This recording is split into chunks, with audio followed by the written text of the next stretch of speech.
A continuación, Noticiero Telesucesos. Clasificación A. Apto para todo público.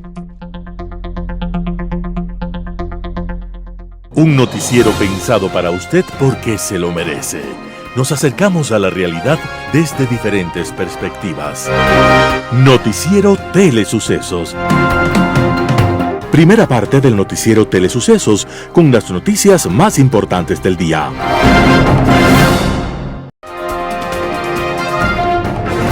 Un día como hoy. Un hombre en su lecho de muerte le pidió a su mejor amigo presente en aquel momento que abriese un viejo mueble para arrojar al fuego todos los papeles que allí se encontraban. El hombre, aprovechando la agonía de su amigo, se negó a obedecerlo y guardó aquellos documentos. Esos papeles eran manuscritos del escritor checo Franz Kafka. Entre aquellos escritos había una carta escrita para su padre que nunca le fue entregada y que constituía una dura carga de reclamos contra su progenitor. Esa carta decía: Querido padre, un día me preguntaste por qué yo te tenía tanto miedo. No supe contestarte. Precisamente por el miedo que me inspiras y porque son demasiadas las causas del miedo que tengo. Y aquella carta desgarradora, convertida en acusación contra todos los padres autoritarios, continuaba. Inclusive en el momento de escribirte tengo miedo. Y es tanto el miedo que sobrepasa mi memoria y mi entendimiento. Este documento, convertido en profunda reflexión sobre la relación de padres-hijos y en general sobre toda relación de poder, se extiende a lo largo de 100 páginas.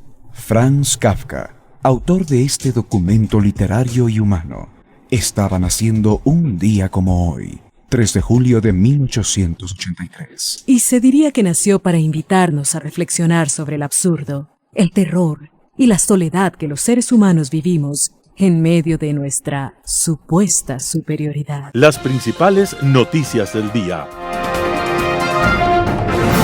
Titulares. Presidente Noboa decreta condonación de créditos vencidos de hasta $5,000 en Banecuador. Gobierno decreta nuevo estado de excepción focalizado en Ecuador por conmoción interna. Coca-Codo vuelve a cerrar sus compuertas, se descartan cortes de luz. En el segmento de opinión, presupuesto general del Estado, año 2024. En política internacional, en los sustos. Los editoriales serán de Santiago Basabe. ¿Qué es ser de centro? Noticias del día. Presidente Noboa decreta condonación de créditos vencidos de hasta $5,000 en Banecuador. Mediante el decreto ejecutivo 317, el presidente Daniel Noboa dispuso este 2 de julio del 2024 la condonación de créditos coactivados de hasta $5,000 del Banco Público Banecuador. Noboa asegura que se trata de un alivio financiero para todos quienes se esfuerzan diariamente para mantener emprendimientos y pagar créditos frente a todas las adversidades que se han presentado en el país, como la pandemia del COVID-19 y la crisis de seguridad sin precedentes. El decreto ejecutivo detalla que la condonación en Banecuador es solo para los créditos coactivados en fase de apremio y calificados con riesgo E, que estén totalmente provisionados y sin garantías reales para su ejecución, con montos de hasta $5,000, más sus intereses, otros costos y comisiones, siempre que sean considerados irrecuperables. Además, el documento especifica que la implementación e instrumentación de esta nueva condonación de créditos en Banecuador será aplicada a las operaciones registradas hasta la fecha de expedición del decreto ejecutivo. Se trata de un nuevo proceso de condonación de deudas en esta entidad pública en menos de 2 años. Tras el paro nacional de junio del 2022, los clientes de Banecuador con deudas vencidas recibieron condonaciones. El banco condonó deudas de hasta $3,000 a 26,000 clientes en agosto del 2022. Esa medida costó $58 millones y se realizó de manera automática. El gobierno decreta nuevo estado de excepción focalizado en Ecuador por conmoción interna. Este martes 2 de julio de 2024, el presidente de la República, Daniel Noboa, emitió un nuevo decreto de estado de excepción en el marco del conflicto armado interno que entrará en vigencia en 6 provincias: Guayas, Los Ríos, Manabí, Orellana, Santa Elena, El Oro y el cantón Camilo Ponce Enríquez de la provincia de Azuay, y que tiene como objetivo precautelar la seguridad de los ciudadanos. En el marco de las acciones para garantizar la seguridad, el decreto de estado de excepción establece la suspensión de los derechos a la inviolabilidad de la vivienda y de la correspondencia en estas provincias. El estado de excepción tendrá una vigencia de 60 días y el gobierno destacó que este instrumento cuenta con el aval de la Asociación Mundial de Juristas, quienes revisaron el texto y evaluaron su correspondencia con el marco constitucional, legal y los pronunciamientos previos de la Corte Constitucional. La decisión del presidente tiene como objetivo fortalecer las estrategias de lucha contra el crimen organizado y el terrorismo, precautelando el bienestar y la seguridad ciudadana en todo el país. Atención, Coca-Codo vuelve a cerrar sus compuertas, se descartan cortes de luz. La hidroeléctrica Coca-Codo Sinclair tuvo que cerrar nuevamente sus compuertas por la acumulación de sedimentos en su caudal la mañana de este martes 2 de julio del 2024. Sin embargo, se aseguró que esto no significa que haya nuevos cortes de energía en el país, pues se comprará energía a Colombia. La situación fue informada en la cuenta oficial de X de la hidroeléctrica. Esta nueva situación será después de que entre el 24 y 26 de mayo pasado se realizaron trabajos de limpieza de los sedimentos acumulados en el canal de aproximación y de las rejillas en la captación de agua de la central Coca-Codo Sinclair. Adicionalmente, también se completó la reconfiguración del enrocado en la descarga de las aguas turbinadas para la protección de esta zona ante las crecidas del río Coca. Durante una reciente entrevista, el ministro de Energía y Minas encargado, Roberto Luque, dijo que el sector energético está en una crisis que depende de muchos factores, provocados por la falta de mantenimiento y atención. Esto se profundizó con la llegada prematura de la sequía en abril de este año. El ministro Luque aseguró que hasta el momento se han activado 200 megavatios solo con mantenimientos y se está por contratar 437 megavatios de generación nueva. El contrato de nueva generación contempla un barco generador, Barcaza, de 110 megavatios aproximadamente y los 337 megavatios restantes en generación térmica permanente en tierra duales o con búnker combustible.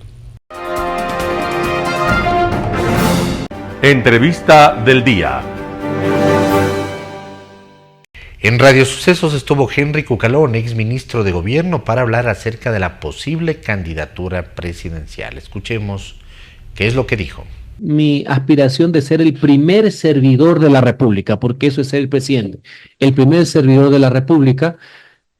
A lo largo de todos estos meses he mantenido intensos diálogos con muchas fuerzas políticas. Lo he mantenido con el movimiento Construye, me he reunido con su dirigencia nacional, con sus dirigencias provinciales. En los próximos días hay inclusive asistencia mía a convenciones. Tuve un diálogo muy fructífero con María Paula Roma, donde hay muchísimas coincidencias, una visión de país que inclusive trasciende las elecciones, porque esto es el día a día. No es que soy candidato y después gano, pierdo, desaparezco, soy funcionario y desaparezco.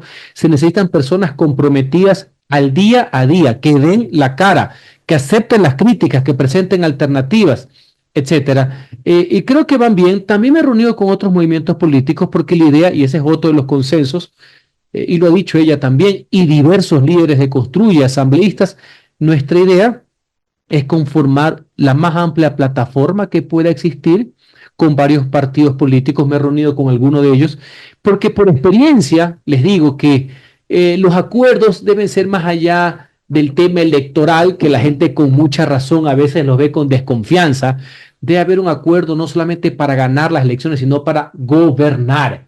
Lo que pasa al día siguiente, mostrar los equipos, que hay gente que está preparada para aquello. Y estamos en esos diálogos. Toda esta semana voy a estar justamente en esa línea con otros movimientos políticos, ya para ir afianzando y poder construir en conjunto una propuesta, unos programas, la causa en común y las consecuencias son las candidaturas. Yo comprendo que hay otros que en cambio se ponen primero yo, y después ver qué es lo que van a plasmar en el papel. No, este proceso es a la inversa. Ahora, ¿con quién se puede hablar? Se habla con Construye. ¿Qué pasa con Creo? ¿Creo se puede sumar? Bueno, yo he venido conversando con Creo los últimos meses. Ojalá que se quieran sumar. Hay posiciones, a lo mejor ya tienen una candidatura propia. Es importante que ellos mismos los digan. Pero, mire, yo soy un hombre de diálogo, lo he mostrado, y cuando no han querido, también soy un hombre de decisiones, de firmeza. Porque el hecho que crea en una alternativa democrática, que crea en lo que no es de aquí, esto es internacional, pero es válido, una tercera vía, que se aleje de todo tipo de extremismo, fundamentalismo, y en el caso de nosotros, del personalismo tan arraigado que está en esta teoría tan simplista que supuestamente solo hay dos candidaturas, la del correísmo y la del presidente. Yo me resisto y me niego a creer eso. Pero eso no significa que uno no tenga claridad, firmeza, decisión y que ponga los puntos sobre las sillas. Ahora, si no es Creo, porque Creo parece que cree que puede ser Francesco Tabacchi su candidato a la presidencia. Lo cual es legítimo, ¿no? Totalmente. ¿Quién le cabe en su cabeza que podría alinearse a una idea? La izquierda democrática, el frente que armó Otto Sonnenhorstner, quizás. Válido, hay que seguir conversando. Yo he conversado, por ejemplo, con la dirigencia de Avanza. Yo he conversado con la dirigencia de Avanza y voy a continuar haciéndolo. He conversado con parte de la dirigencia de Suma y lo seguiré haciendo. Y ojalá, porque no, ahora veo también Izquierda Democrática. Y está bien, eso es bueno. La gente necesita organizaciones políticas serias, formadas, que haya una batalla de ideas, políticos de carne y hueso, ya, que no vendan ni humo, ya, entre otras cosas, ni distractores, ni vendan simplismos, ni cantos de sirena. Gente de carne y hueso que puedan conversar y que las diferencias que siempre van a existir se las pongan sobre la mesa y pues nos pongamos de acuerdo en temas de fondo, en temas fundamentales, que es mi tesis en seguridad. ¿Será una especie de alianza que aglutine derecha, izquierda, centro, donde se ubicaría? Básicamente una propuesta de país. Mire, los extremismos de derecha e izquierda no llevan a nada. Las ideologías no es que no son importantes, pero cuidado, ciegan en cuanto a los objetivos. Creo que la sensatez, la racionalidad, la experiencia, el sentido común, el sentido de país deben primar. Y sí lo he sentido. Sí lo he sentido. Yo tengo algunos años en esto. No es que yo sobreponga lo mío. Ojalá si salen otros candidatos, mejor aún. Y he encontrado personas que están en la misma línea comprometidos. Los primeros, la dirigencia de Construye, aquí en Salud. Y ojalá que podamos converger en eso. Lo cual no significa que no tengas tesis, que no haya un fundamento. Pero muchas cosas se resuelven de forma pragmática. Galo Lara, ex asambleísta, estuvo en Radio Sucesos. Habló acerca de la investigación en los contratos de los radares. Veamos la nota. En realidad estamos contra la corrupción en los radares. Estamos contra el asalto a los ecuatorianos que le siguen metiendo la mano al bolsillo los dueños de estos radares. No queremos más corrupción en los radares. Y inicio esta entrevista pidiendo a las autoridades de control, empezando desde el presidente de la República, desde el ministro de Obras Públicas, Roberto Luque, pidiéndole a las autoridades de la Comisión de Tránsito del Ecuador y de la ANT, que una vez que le evidencie lo que le voy a mostrar con documentos, se sirvan a actuar de inmediato sobre estos dos consorcios a los cuales han sido entregadas en forma irregular estas contrataciones. Primero escuchamos al asambleísta Adrián Castro hablar sobre $1.000 millones en multas anuales. Luego escuchamos al secretario anticorrupción del Ecuador decirnos que estos radares facturan entre 3 y 6 millones de dólares cada radar. Por esta razón, hoy en día paso a probarles las trampas de los radares. ¿Cuáles son las trampas de los radares? Las trampas de los radares es que ellos han firmado contratos indicando en esos contratos de que ellos no van a poner radares en curvas y pendientes, y vamos a las vías y encontramos radares en curvas y pendientes. Y luego dicen en estos mismos contratos, anuncian que en 48 horas van a ser notificadas las multas. Está escrito.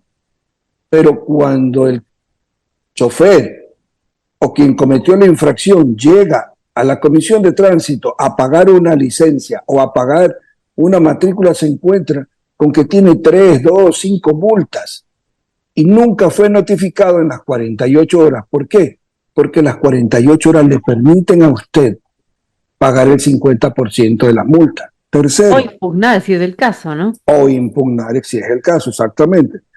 Los radares no están ubicados en los lugares autorizados por la Comisión de Tránsito del Ecuador. Señor Ministro de Obras Públicas, señor Presidente de la República, he ido en persona a verificar dónde están instalados los radares según estos cuadros que emiten la longitud y la latitud de donde están ubicados. Oh, sorpresa, en la provincia de Los Ríos encuentro más de 15 radares que no están autorizados según estos convenios. Y luego de eso, encuentro radares que no están en las ubicaciones autorizadas por la Comisión de Tránsito del Ecuador. Yo me pregunto, ¿quién autorizó la instalación de estos radares que no están en este contrato? ¿Quién autorizó los radares que los muevan de un lugar a otro si no están aquí debidamente autorizados? Por consiguiente, las multas que han cometido los ciudadanos son ilegales porque están siendo emitidas por radares que no han sido autorizados por la Comisión de Tránsito del Ecuador. ¿Y qué es lo más grave? Y es que aquí, cada vez que investigamos estos consorcios, empezamos con el consorcio Servieco. Y aquí en este consorcio están las empresas Semoexa, Telconet, Gran Investa, Pronavial y Mite. Y en este consorcio, las dos empresas, Semoexa y Gran Investa, pertenecen al señor Juan Javier Boteri Pérez. Y Juan Javier Boteri Pérez, cuando llegamos a la superintendencia de compañía, nos encontramos que tiene 43 empresas de movilidad. Aquí está la prueba. 43 empresas, de las cuales 2 están allí, en lo que acabo de leer de ese consorcio Servieco. Y entonces estas empresas que tienen un capital de $100, de $500, están manejando millones de dólares de estas multas que han sido cobradas irregularmente. Oh, sorpresa, el zar de la movilidad en el Ecuador ahora se nos presenta como que quieren hacer tubos de pare, letreros de pare, pero aquí los contratos dicen claramente que tienen que hacer campañas de semaforización, de señalética, de radio y televisión, de redes sociales, y nadie ha visto estas campañas. En Impacto Informativo, Juan Manuel Fuertes, ex viceministro de Gobierno, habló acerca de la pugna entre el Ejecutivo y el Legislativo. Escuchemos qué es lo que dijo.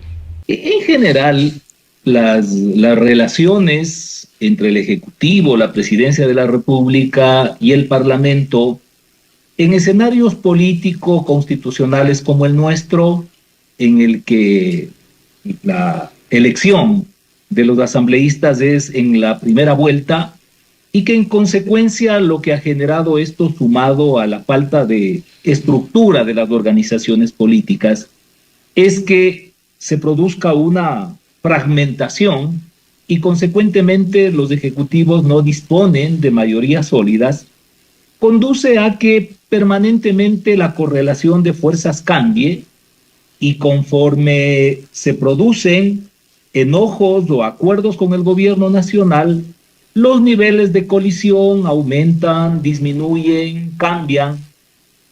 Y cuando se acercan las épocas electorales, por supuesto que cada sector político trata de diferenciarse a efectos de potenciar sus posibilidades en el próximo proceso electoral, todo ello sin contar otros factores como los enojos que producen cuando se rompen acuerdos, por ejemplo, de tal manera que lo que estamos viviendo constituye un efecto de estas características generales que tiene el sistema político ecuatoriano y que de acuerdo a las coyunturas y a los temas suele profundizarse, agudizarse o aliviarse dependiendo del caso. Y eso es lo que estamos observando y seguramente vamos a continuar mirando qué ocurre. En cualquiera de los casos enumerados, el denominador común es la campaña electoral. Y si se trata de eso, la idea, Juan Manuel, quizá es tratar de aguarle la fiesta, en términos populares, al presidente Daniel Noboa, quien se está enfilando a ser un candidato presidencial. Es decir, la oposición política va a tratar de desprestigiarlo para que renuncie, pues, Noboa a ese deseo, o para que le vaya mal, pues, en esa candidatura. Bueno, sin duda, la proximidad de cualquier evento electoral atiza el fuego del conflicto entre gobierno y oposición. Y en el caso puntual, sin lugar a dudas, algo que mencionaba respecto de la pregunta anterior, que tiene que ver con este resentimiento que implica la búsqueda de una revancha porque el presidente Noboa rompió un acuerdo que lo vino manteniendo durante buena parte de su periodo con la Revolución Ciudadana y con el Partido Social Cristiano, lo cual, como es lógico, va a provocar una reacción, tomando en cuenta además que la fricción política suele ser despiadada, sumado el escenario electoral, más estos resentimientos como consecuencia de acuerdos incumplidos, sin lugar a dudas que tenemos un escenario en donde la bronca, la conflictividad, indudablemente va a profundizarse y vamos a tener cualquier pretexto que sirva como detonante para buscar, por un lado, erosionar el capital político del presidente Noboa y por otra parte diferenciarse respecto de lo que implica la gestión del gobierno para en ese ámbito tratar de alcanzar réditos y ampliar su espacio de adhesión electoral. Un panorama de noticias para su estatura intelectual.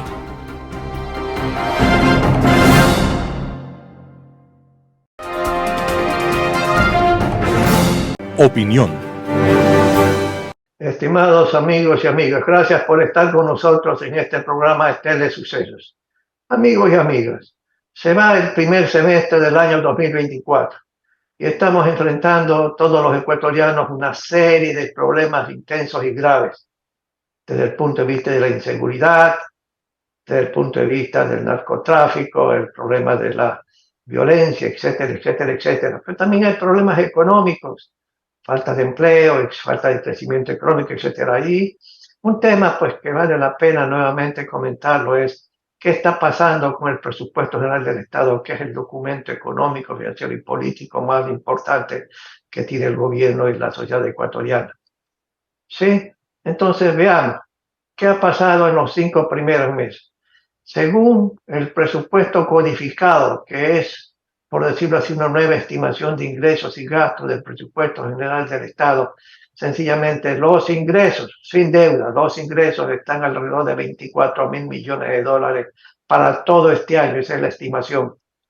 Y los gastos estimados para este año serán algo así, cerca de 29.000 millones de dólares en números redondos, lo que implicaría un déficit del presupuesto para todo este año alrededor de cerca de 5.000 millones de dólares. Y eso tiene que ser financiado con nueva deuda interna, nueva deuda externa, etc. Pero ¿cómo está la composición de todo esto? Los ingresos están en ese nivel, como decíamos, gracias a que ha habido ciertas acciones del gobierno y de la Asamblea Nacional para crear nuevos impuestos. El impuesto permanente del IVA del 12 al 15%, impuesto un poco más del 3% adicional de impuesto a las utilidades a las empresas, impuesto a las utilidades adicionales a los bancos, a las cooperativas, y eso ha significado pues adición, aumento de las recaudaciones, no por crecimiento económico, sino por la creación de estos impuestos que el presidente y la Asamblea se pusieron de acuerdo para este propósito. Pero aparte de eso hay ingresos como la remisión tributaria. ¿Qué significa eso? Que SRI le dice a sus deudores: señores, si me pagan el capital, les condono, les perdono los intereses y la multa. Y eso tuvo efectos positivos en sentido de declaraciones tributarias del impuesto a la renta. Pero también hay el tema de que el gobierno ha adoptado un método que no es técnicamente adecuado, pero lo ha adoptado y le ha dado ingresos, que es decirle a la gente, a las empresas: págame anticipadamente el año que viene el impuesto a las utilidades. Y eso sencillamente es negativo desde el punto de vista técnico, mis amigos. Esto es como más o menos que si un empleado le dice a su jefe: por favor, adelánteme el sueldo del mes que viene. Y el jefe pues sencillamente le aumenta por una serie de razones. Llega el mes que viene, pues si el empleado nuevamente le dice que le paguen un mes más anticipado. Esa es una práctica que inicia el gobierno que técnicamente no es conveniente, y yo diría que éticamente también no es adecuado. Pero en todo caso se ha utilizado.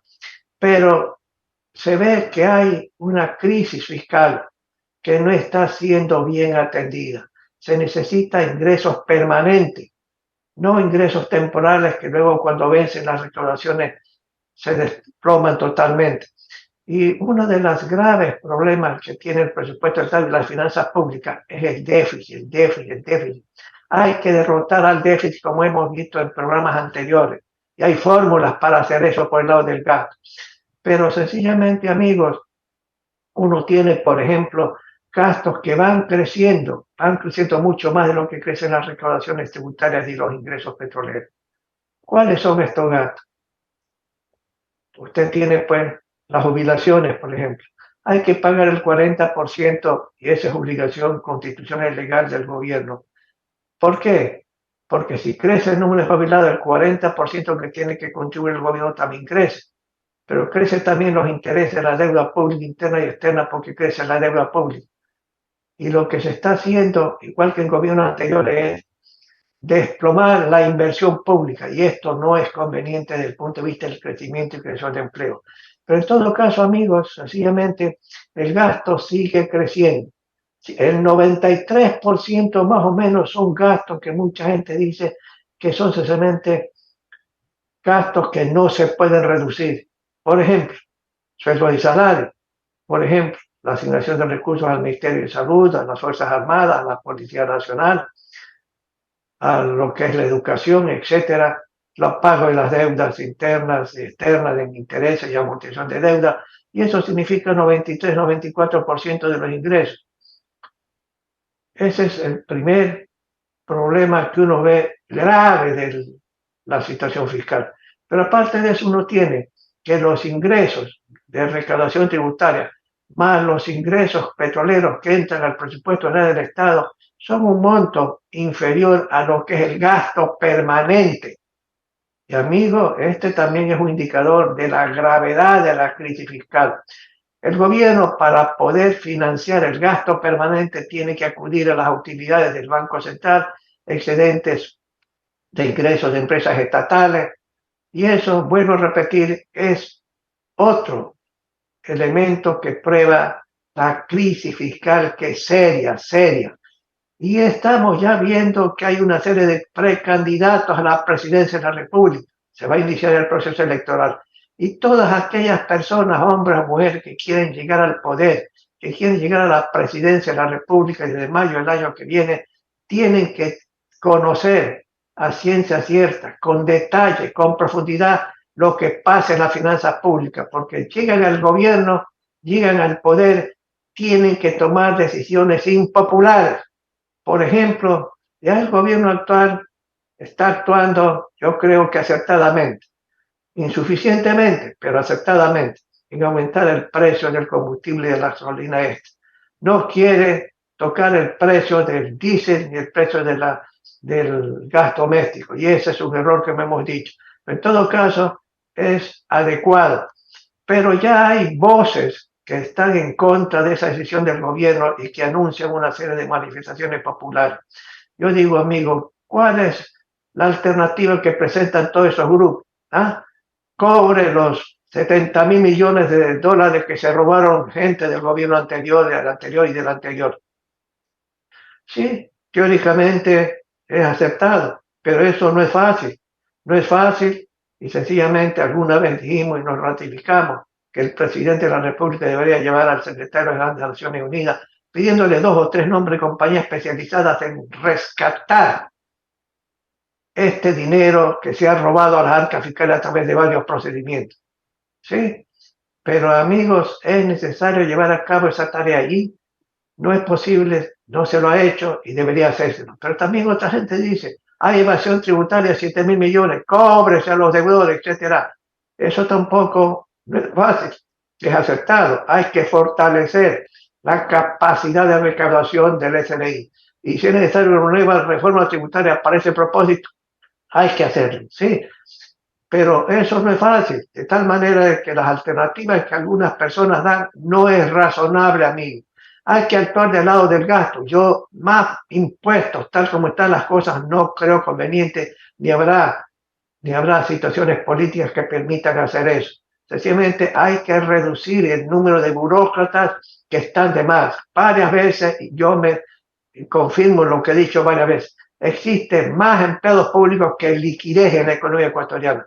Hay que reducir el número de empleados públicos. Aquellos contratos ocasionales, termina el periodo, fin, no se renovan los contratos por plazo fijo o por que ya la ocasión de contratar pues terminó, la emergencia terminó. Sencillamente eso puede ahorrar una cantidad enorme de dinero.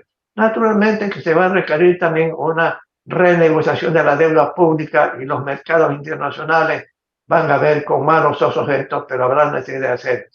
Hay que hacer todo esfuerzo para crear condiciones para que la economía crezca. La economía no está creciendo, la inversión privada no crece, la inversión pública tampoco. Amigos y amigos, hay problemas graves con las finanzas públicas y los candidatos deben tener presente y estudiar detenidamente qué van a hacer cuando lleguen a la presidencia. Gracias, amigos y amigos, nos veremos la próxima semana.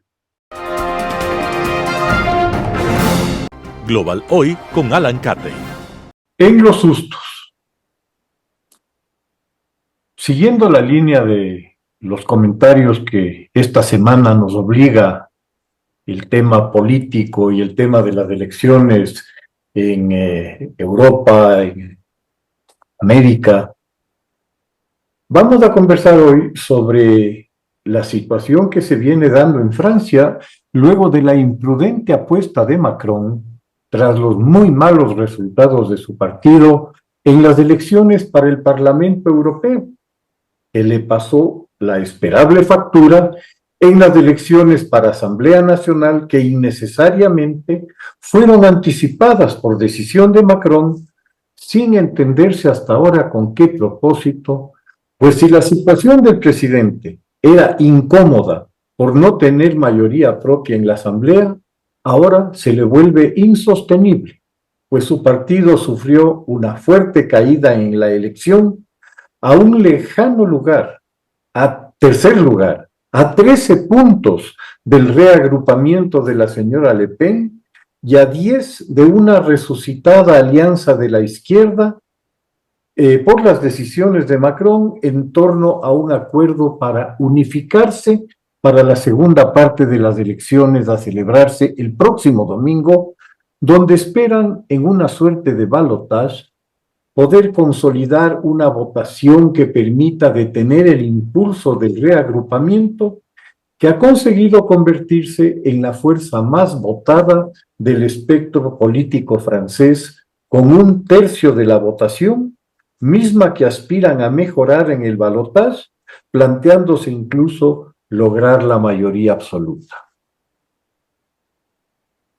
Mientras esto sucedía en los extremos, el centro político entró en un proceso de desintegración, así como toda la derecha tradicional conservadora que justo después de las elecciones al Parlamento Europeo se enzarzó en una pugna interna al expresar su presidente su apoyo eventual a la señora Le Pen, postura rechazada airadamente por la cúpula del partido y algunos de sus candidatos, que concluyó con la salida del presidente Ciotti de la dirección del Partido Republicano llevándose consigo quién sabe a cuántos seguidores del menguante partido, más allá de la postura de su vieja guardia.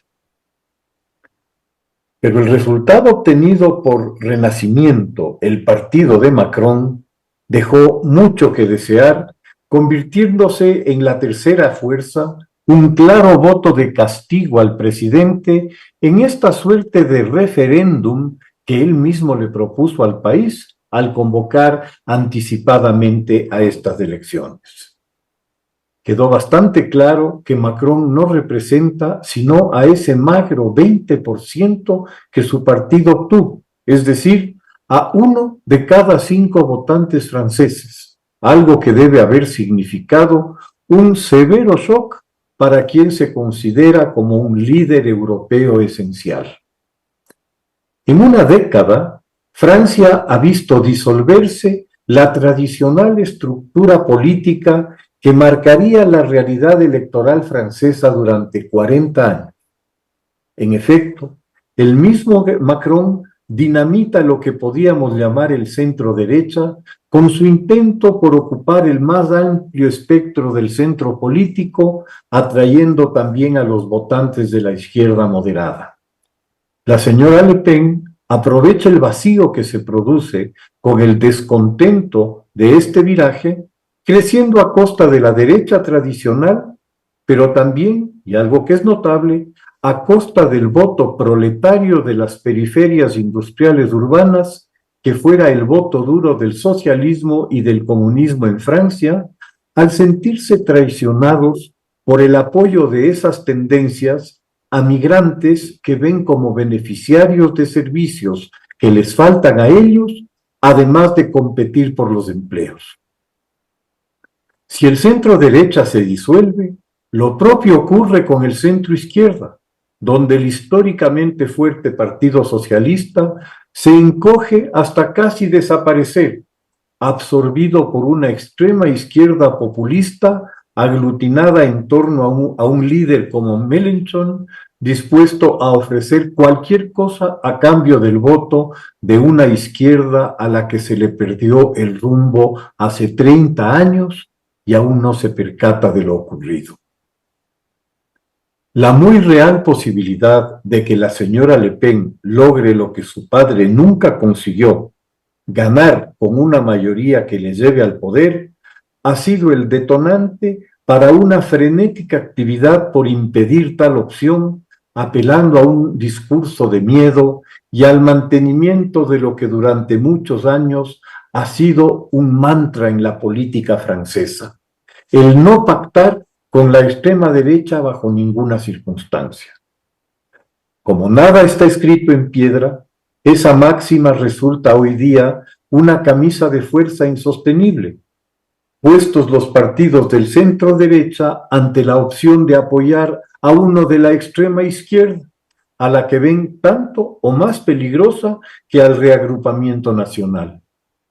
El principal obstáculo para alcanzar un acuerdo amplio para evitar la victoria de la derecha dura tiene nombre y apellido: Jean-Luc Mélenchon, a quien todos quienes están buscando un acuerdo ruegan porque modere sus intervenciones y discursos, pues cada vez que habla, algunos moderados se alejan, ampliando la ventaja de Le Pen. Desde hace varios meses se ha visto cómo el reagrupamiento nacional ha bajado el que era su habitual tono, contrario a la Unión Europea y a sus políticas comunitarias, aduciendo que aquellos significaban la desaparición de la soberanía de Francia. Seguramente sacaron conclusiones de la manera en que Giorgia Meloni alcanzó su victoria en Italia, moderando los discursos que Salvini y en su momento Berlusconi hicieran, proponiendo poco menos que el retorno a la lira y la salida de la Unión Europea. Igualmente, toda la retórica contra el apoyo a Ucrania rebajó totalmente ante los evidentes riesgos de una expansión del conflicto hacia Europa, llegado el caso de una victoria rusa. No han ido tan lejos en su profesión de fe atlantista como Meloni pero han evitado manifestaciones prorrusas o elogios a Putin, con quien a nadie le van quedando ganas de ser asociado. Mientras la señora Le Pen modera el tono para acercarse a ese necesario votante moderado, Mélenchon se radicaliza. Asistimos lamentablemente a una crisis muy profunda que, pese a todas las advertencias y las evidencias, se dejó crecer hasta el punto actual de extrema polarización, donde los extremistas suman ya el 65% de la sociedad francesa, con un centro que está encaminado a la insignificancia y a la irrelevancia. El tema de la falta de control de la migración parece ser la piedra de toque que origina la fractura social, pero este es un problema que tiene al menos 40 años de existencia. Que no se hayan dado pasos para lograr la integración de esos migrantes es responsabilidad de una política inconsistente desde la izquierda socialista a la derecha gaullista, que ha determinado que los extremos se vuelvan unas alternativas aceptables para casi 2/3 de los votantes franceses. El día domingo se verá si el reagrupamiento nacional alcanza por sí mismo la mayoría o puede obtener, de no hacerlo así, el apoyo de partidos del centro a la derecha para formar gobierno, algo que hace una década habría sido impensable. El hecho mismo de que en la última elección presidencial Macron recibiera el apoyo de la izquierda marca una tendencia muy clara de cómo éste perdió el respaldo de su electorado natural y de que poco hizo por evitar la destrucción del centro político. Ese fue el pecado original del macronismo, que le ofreció campo libre para crecer a la derecha dura en Francia, confirmando además una tendencia europea. El domingo hablarán las urnas y veremos cuál es su mensaje. Muchas gracias. Editorial. ¿Qué es ser de centro? Santiago Basabe, primicias. En nuestra alicaída política, proclamarse de centro es una nueva forma de evadir la responsabilidad cívica de asumir compromisos concretos. Intentar ubicarse en la medianía del escenario político, hoy por hoy, es el camino más fácil para capturar votos de donde sea y como sea. Dicho de otra manera, muchos de los políticos de nuestros días tratan de ocultar su desconocimiento sobre posibles soluciones a los temas fundamentales del país, declarándose centristas. La gente, intuitiva como es, de a poco asocia a este discurso con una edulcorada forma de huir a la disputa de las ideas que muchos han tratado de inculcar con la vacía declaración de que las ideologías ya no tienen espacio en la política actual. El centro de la política desde Aristóteles no es el reducto de la indefinición y mucho menos de la ausencia de posturas claras. Ese centro simplemente es el lugar en el que la posibilidad de convergencia de diferentes ideas se da en pro de generar los mayores beneficios a la porción más grande de la población. Así, la declaración aristotélica del justo medio no hace sino evidenciar la necesidad de buscar el bien de la mayoría a partir de decisiones políticas que dejen de lado los extremismos. Aunque allí hay una posición normativa sobre la dirección que debe asumir la disputa política, también hay una manifestación estratégica de cómo capturar los votos de la población. Desde luego, esto opera en sociedades que no están situadas en los extremos del espectro ideológico. Visto así, quienes se declaran de centro deberían tener una opinión específica sobre temas en los que se revelan de forma nítida las ideas políticas. Algunos ejemplos. La política universitaria es uno de ellos. Libre ingreso o examen de aptitudes. Gratuidad o pago diferenciado de las licenciaturas. Posgrados financiados por el Estado o por los ciudadanos. Allí, en esas tres preguntas, hay un contenido ideológico profundo y revelador de cuál es la concepción que un político tiene respecto a un tema neurálgico. Si quien dice interesarse por el bien común desde una perspectiva centrista no tiene una propuesta al respecto, simplemente nos hallamos frente a un charlatán. Otros temas también requieren una definición de los centristas. La migración. ¿Libre acceso de extranjeros al país? ¿Ciertas restricciones? ¿De qué tipo y en qué condiciones? ¿La salud pública la financia totalmente el Estado o se busca un sistema compartido con el sector privado? Preguntas similares a las anteriores aplicarían al campo de la seguridad social, la minería, qué tipo de tratamiento recibiría ese sector y así otros tantos temas en los que declararse de centro obliga a pensar mucho más que si abiertamente la posición asumida se inclina a la derecha o a la izquierda. Luego, y muy a pesar de lo que muchos políticos de medio pelo que pululan en el país creen, una visión política desde la medianía implica un trabajo mental y criticidad, dos características que en la mayoría de ellos están ausentes. Si a los centristas les siguen consultando sobre temas generalísimos en los que no hay espacio para respuestas que los comprometan, la calidad de la discusión política en el país va a seguir en picada. Si les preguntan sobre la corrupción, hasta el más delincuente de los delincuentes que hacen vida política dirá que la va a combatir. Si les consultan sobre el empleo, todos al unísono señalarán que el país creará fuentes de trabajo a diestra y siniestra. Algo parecido en cuanto al combate a la inseguridad. Si los centristas siguen siendo examinados con ligereza en sus apariciones públicas, pronto el término perderá sentido y se convertirá en un lugar común, como sucede ya con la acepción de progre, que aplica en cualquier dirección. Santiago Basabe, Primicias. Noticias internacionales. Periodistas en México acusan hostigamiento gubernamental. En México, ejercer el periodismo se ha convertido en una tarea cada vez más peligrosa. A pesar de ser una labor esencial para la democracia, los comunicadores enfrentan riesgos y amenazas constantes. Está el derecho a la palabra, a la denuncia, al diálogo, a la disidencia, a la opinión.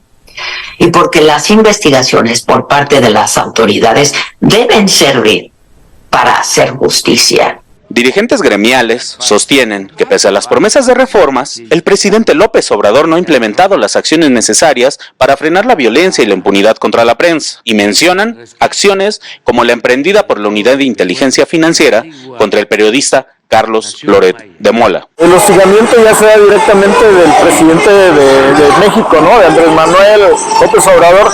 Ha estado llevando a las mañaneras todos los casos de los medios que han golpeado para él a la 4T.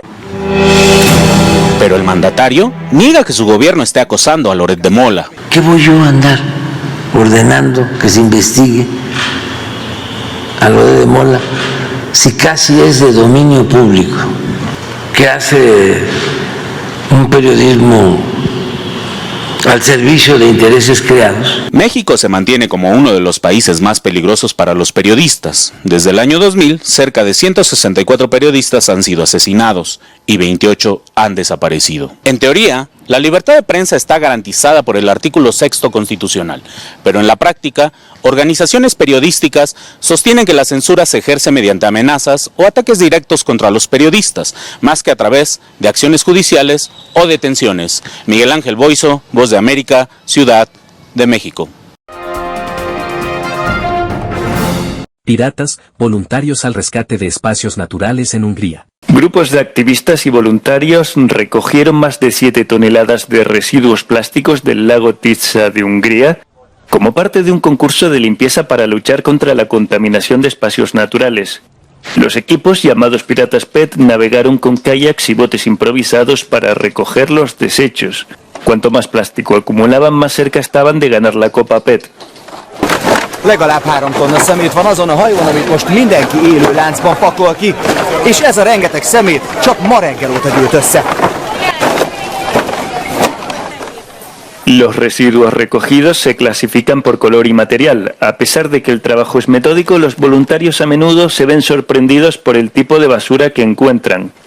Milyen egész motort, ilyen kisgyerekmotort találtunk. Most is nagyon sok szemét volt, nádat széthúztad, felhúztad a száraznádat, és alatta volt egy rakat szintbe vég a szemét.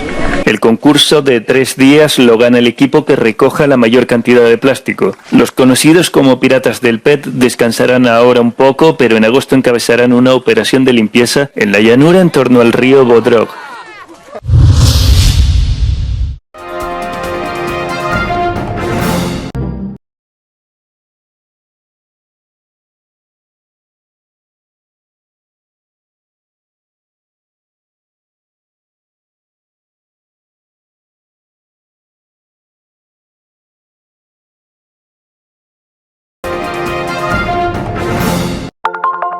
Telesucesos, Canal 29 UHF de la ciudad de Quito. Un canal de televisión abierta, siempre inédito, para una audiencia especial. Somos cultura, educación, salud, opinión calificada, normas de vida. Y todas las tardes, de lunes a viernes, desde nuestros estudios en Arena Telesucesos, escenario propio destinado a promover el deporte. En tiempo real, usted y su familia, en su televisor, desde la comodidad de su hogar, disfrutarán de los partidos, eventos, campeonatos que realizamos diariamente de ecuavóley, básquet, box, lucha libre, cachascán, gimnasia, artes marciales, tenis de mesa, fútbol sala, transmisiones en vivo de los principales partidos de fútbol barrial y colegial. En fin, somos un canal inédito, inéditos en el deporte. Transmisiones de acción y conocimiento en el deporte. Espacio diario conducido por el arquitecto David López todas las tardes, de lunes a viernes, de 4 a 5 de la tarde. Siempre inéditos y distintos, siempre jóvenes. Personajes jóvenes de generaciones nuevas.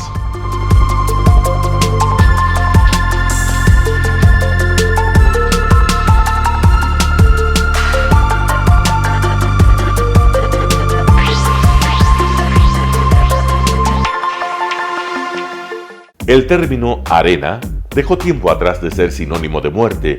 Hoy es un espacio de vida, de desarrollo de una de las actividades básicas del comportamiento humano, el deporte, que quizá, como ninguna, moviliza sentimientos y emociones, elimina como principio la violencia, intereses personales, trampas, desunión e intrigas.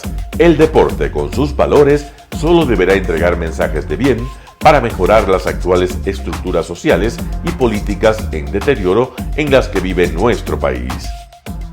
Hoy entregamos a nuestra audiencia de la ciudad de Quito deportes y en especial a la parroquia de Calderón, uno de los sectores populares de mayor desarrollo de la ciudad, con una población estimada en 1 millón de habitantes que están en contacto diario con el canal 29 UHF, presente con sus instalaciones deportivas en Llano Grande, su centro de gravedad.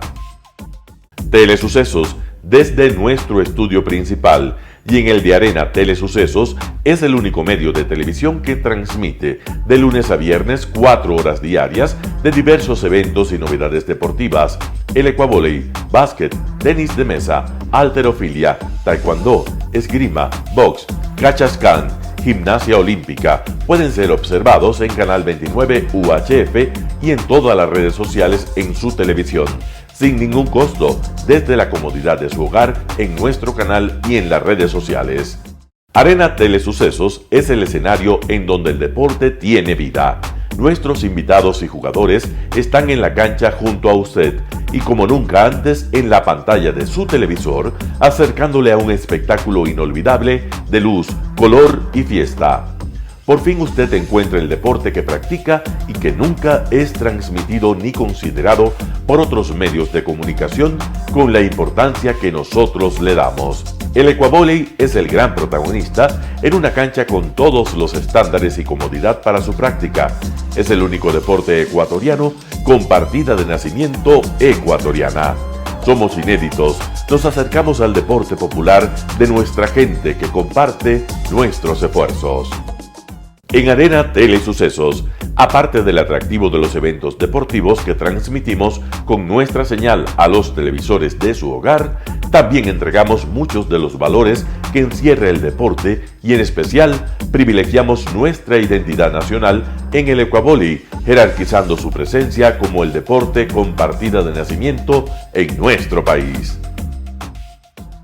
Telesucesos no solo entrega en su programación de deportes un espectáculo, sino que impulsa, privilegia y exige a quienes participan que sean parte de los valores y méritos que el deporte encierra: esfuerzo, superación, perseverancia, respeto, solidaridad, compañerismo, disciplina, puntualidad, sana competencia, honradez en la cancha y fuera de ella. La práctica deportiva siempre generará beneficios positivos para su cuerpo y entregará salud estable, pero refuerza además la identidad personal y premia siempre el éxito conseguido. Estamos entregando a nuestra ciudad con Arena Telesucesos un esfuerzo más de un medio que es fiel a su identidad y que a través de sus contenidos de salud, cultura, opinión calificada y ahora deportes, pretende difundir lo que, aparte del entretenimiento, requiere nuestra gente. Lo hasta ahora realizado está hecho con mucho esfuerzo, pasión y el entusiasmo de nuestra parte, de nuestros empleados, trabajadores y pequeños empresarios que creen en nuestras motivaciones.